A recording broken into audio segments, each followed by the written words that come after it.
চোখ রাখবো পরের খবরে। মমতা বালা ঠাকুরের দায়ের করা এফআইআর এর ভিত্তিতে শান্তনু ঠাকুরের বিরুদ্ধে কোনো কঠোর পদক্ষেপ নেওয়া যাবে না। ইনকাম ট্যাক্সের মামলায় যুক্ত করার নির্দেশ। তবে আদালত মনে করছে প্যান কার্ড মিসইউজড হয়েছে, তাই পুলিশ তদন্ত করবে। 1 এপ্রিল পরবর্তী শুনানি। বড়মার মৃত্যুর পর শান্তনু ঠাকুর কোনোভাবেই সংঘাতিপতি নয় বলে জানিয়েছেন মমতা বালার আইনজীবী সোমেন চট্টোপাধ্যায়। অন্য কেউ প্যান কার্ড ব্যবহার করে সংঘের ব্যাংক অ্যাকাউন্ট ব্যবহার করছে বলে জানান তিনি, আর ব্যাংকের আইটি রিটার্ন ফাইল সংক্রান্ত তথ্য দেখানোর দাবি করা হয় আদালতে। মতুয়া সম্প্রদায়ের মহাসংঘের দায়িত্ব কার হাতে থাকবে সেই নিয়ে আদালতের দ্বারস্থ কেন্দ্রীয় মন্ত্রী শান্তনু ঠাকুর।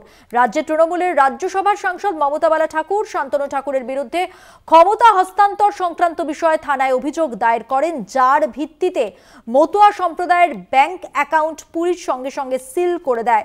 মামলা করার অনুমতি চেয়ে বিচারপতি জয় সেনগুপ্তর একক বেঞ্চে আবেদন করেন আইনজীবী।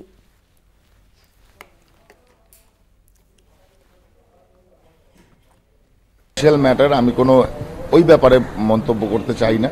তবে যেটা হয়েছে, যা হয়েছে সেটা সময় হলে আপনারা প্রমাণ পাবেন কে অ্যাকচুয়ালি কার পৈতৃক সম্পত্তি ঠাকুরবাড়ি।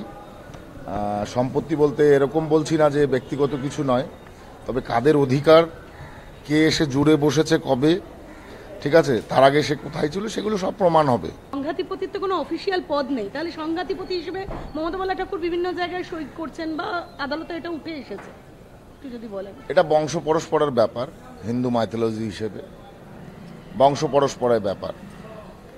ডিসেন্ডেন্ট ক্যান বি অনলি সংঘাতিপতি। এখানে এর কোনো ডেফিনেশন হবে না যে ব্যাখ্যা করে কিভাবে বলবো। এটা একটা ফিলিং, এটা একটা আবেগ।